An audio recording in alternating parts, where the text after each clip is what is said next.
नमस्कार दोस्तों, मेरा नाम है मधुलिका गोयल। तो पहले तो मैं आप सभी लोगों को स्वतंत्रता दिवस की हार्दिक शुभकामनाएं देती हूं। दोस्तों तो चलिए शुरू करते हैं आज का टॉपिक बहुत ही सीरियस है। मैं आप लोगों को बता दूं, 8 अगस्त को कोलकाता में हुए एक रेप केस के बारे में आज मैं आपसे बात करने जा रही हूं। जी हाँ, मैं उसी रेप केस के बारे में बात करने जा रही हूं जो 2012 में 16 दिसंबर को निर्भया केस हुआ था। जी हाँ, अब जो कलकत्ता में जिस लड़की का रेप हुआ है, जो डॉक्टर थी, उसका नाम था आभ्या। निर्भया हो या आभ्या हो, हमारे देश में जो रेप की वारदात बढ़ती चली जा रही हैं वो बहुत ही तेज़ी से बढ़ती चली जा रही हैं। अब मैं आपको कुछ इम्पॉर्टेंट बातें इस केस के बारे में बताना चाहूँगी। दोस्तों, ये डॉक्टर थी सिर्फ 31 साल की, जिसका रेप हुआ। जिसने रेप किया वो बहुत ही दरिंदगी से उसका रेप किया। उसकी बॉडी में कोई भी ऐसी जगह नहीं थी जहाँ पे उसको नोचा ना गया हो। दोस्तों, काफ़ी सारी न्यूज़ें देखने के बाद मुझे पता चला कि, और ये भी खबर आई है कि उसकी बॉडी, जब डॉक्टर ने टेस्टिंग की, उसकी जो सीनियर डॉक्टर थे कुलकर्णी, उन्होंने जब उसकी टेस्टिंग की तो उसकी बॉडी में काफ़ी सारा सिलिमिन पाया गया, जिससे ये पता चल रहा है कि एक व्यक्ति से ज़्यादा उसका काफ़ी सारे लोगों ने रेप किया है, गैंग रेप हुआ है उसका, ऐसा सुनने में आ रहा है, ऐसा न्यूज़ में आ रहा है। दोस्तों, मैं आपको बता दूं, जो रेपिस्ट अभी पकड़ा गया है, उसने बहुत ही बेरहमी से उसके शरीर को बहुत ही गंदी तरह नोचा है। और जब जिसके साथ रेप हुआ है, जब उसके पेरेंट्स को बताया गया तो 3 घंटे तक पेरेंट्स हॉस्पिटल के बाहर खड़े रहे अपनी लड़की की डेड बॉडी देखने के लिए। उनको मिलने नहीं दिया पुलिस वालों ने। दोस्तों, देखिए कि ये हमारे देश का ऐसा कैसा कानून चल रहा है जहाँ पे लड़की को, जिसके साथ रेप होता है, उसके माँ बाप को लड़की से मिलने नहीं दिया जाता, उसकी बॉडी नहीं देखने दी जाती है। 3 घंटे बाद जैसे तैसे लड़की के पिता ने अपनी लड़की की डेड बॉडी देखी तो वो देख नहीं पाए सही से, क्योंकि उनकी लड़की की दोनों टांगें फैली हुई थी, शरीर में एक भी कपड़ा नहीं था और आंखों से ब्लड निकल रहा था। क्योंकि जो रेपिस्ट ने जब उसका रेप किया तो उसके आंख में जो चश्मा लगा होगा तो उसने उसको फोड़ा, जिसकी वजह से उसके आंखों के अंदर वो लेंस चला गया, जिसकी वजह से आंखों से ब्लड निकल रहा था।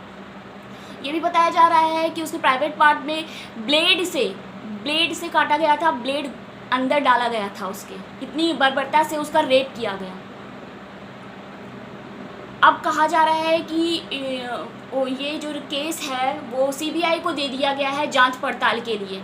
ये बताइए दोस्तों कि बेटी पढ़ाओ बेटी बचाओ, ना बेटी पढ़ पा रही है, ना बेटी बच पा रही है, बेटी ना निकल पा रही है घर के बाहर सुरक्षित। बेटी सिर्फ बन जा रही है एक न्यूज़ की हेडलाइन। हर दिन देश में 1 मिनट में 3 रेप केस ऐसे हो रहे हैं। न जाने निर्भया केस के बाद इन सालों में, इन जो ईयर्स में, अभी इतने ईयर हो गए हैं, इतने साल हो गए हैं, उसमें न जाने कितनी लड़कियों के साथ इस तरह का रेप हुआ है।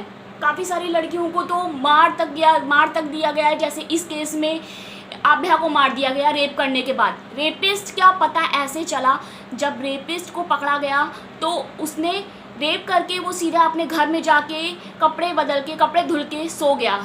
उसने बस एक गलती कर दी कि उसके जो शूज़ था उसमें ब्लड का एक सैंपल रह गया था, एक निशान रह गया था, जिससे उसको पकड़ा गया। वो अपना ब्लूटूथ हॉस्पिटल में भूल आया था, जो उसके एक कान में था और एक हॉस्पिटल में था। जब वो कनेक्ट किया गया तो वो उसके फ़ोन से तुरंत कनेक्ट हो गया। उससे पहले ये भी पता चला है कि जिसने रेप किया है वो क्रिमिनल की 4 शादी हो गई थी, जिनमें से 3 वाइफ भाग गई थी और एक वाइफ थी जो कैंसर से ख़त्म हो गई थी। और वो जो क्रिमिनल है उसने सिविल पुलिस में था। वो सोचिए, इस तरह हमारे देश का। मैं तो ये बोल रही हूँ कि कहते हैं लोग कानून पे भरोसा करो, कानून पे भरोसा करो तो एक काम क्यों नहीं करते हैं आप सिर्फ एक बार क्रिमिनल को जनता के हवाले करके देखिए। मैं गारंटी देती हूँ इस देश में लड़कियों का रेप नहीं होगा।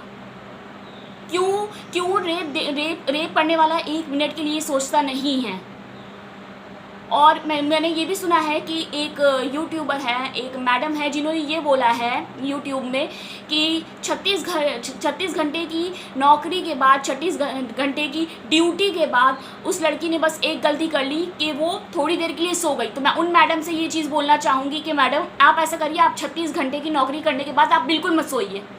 अगर आप बिल्कुल नहीं सोई तो आप तो फिर इंसान ही नहीं है, आप तो फिर जानवर भी नहीं है, क्योंकि जानवर भी थोड़ा थोड़ा सोता है।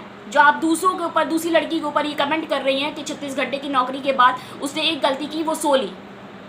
इंसान है, वो भी थक जाती है। इस तरह की बातें शोभा नहीं देती आपको। अगर आप लोगों को मेरा ये वीडियो अच्छा लग रहा है और आपको मेरी बातें अच्छी लग रही हैं तो प्लीज़ मेरे वीडियो पे कमेंट करिए, लाइक करिए, शेयर करिए, सब्सक्राइब करिए। मिलती हूँ मैं आपसे नेक्स्ट वीडियो में। धन्यवाद।